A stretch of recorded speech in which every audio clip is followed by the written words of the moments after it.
Sveiki, šiame reportaže dar kartą parodysiu vieną būdą, ką galima padaryti su palapinsiaustė.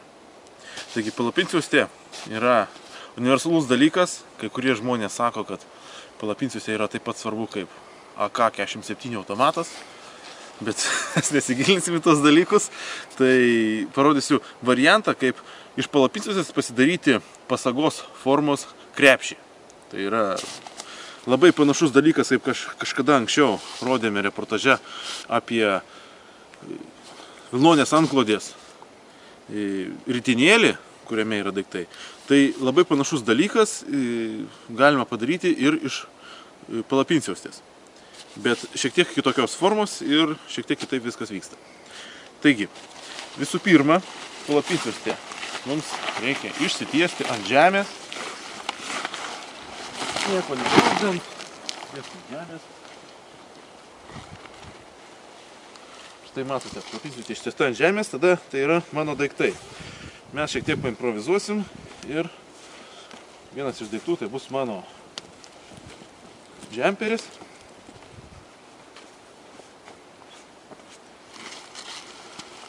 Susidedame pradžioje daiktus. Džemperis, galbūt forma, kažkaip plonėkimis. Belia kaip, džemperis, tada vanduo ir gertuvė,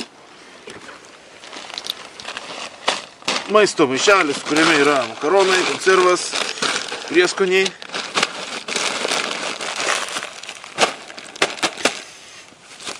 Taigi, principas labai panašus. Aną kartą mes panašiai darėme su vilnonė antklodė. Šį kartą labai panašiai darysime su pačia palapinsiaustė. Tik tais šiek tiek skirsis visas galutinis mūsų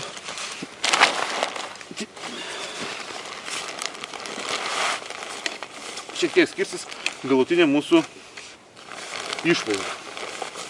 Ir pradedame vynioti. Suvyniokime viską.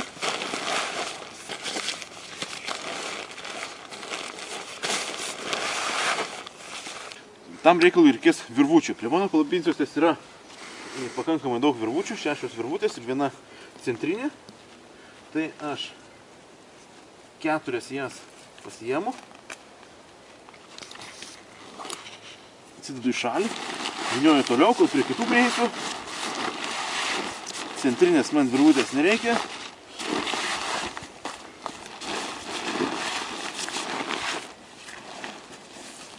Ir galinių man realiai įsimt nebūtina.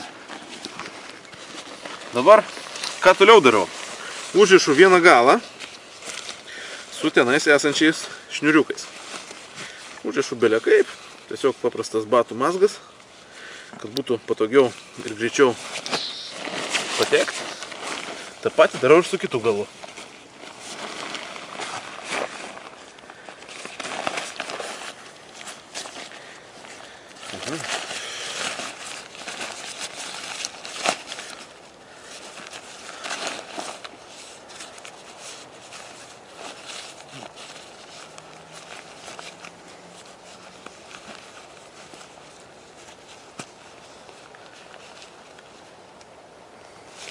Taip, dabar mūsų tie atsidėti 2 šniuriukai.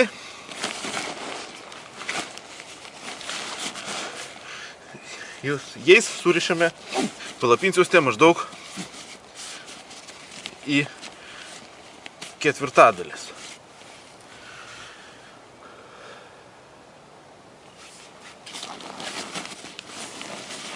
Surišam 4 vietose.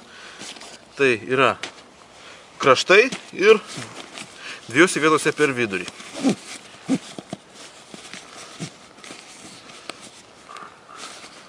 Štai gavome tokį ilgą ritinėlį surištą kaip kokią tais dešrą.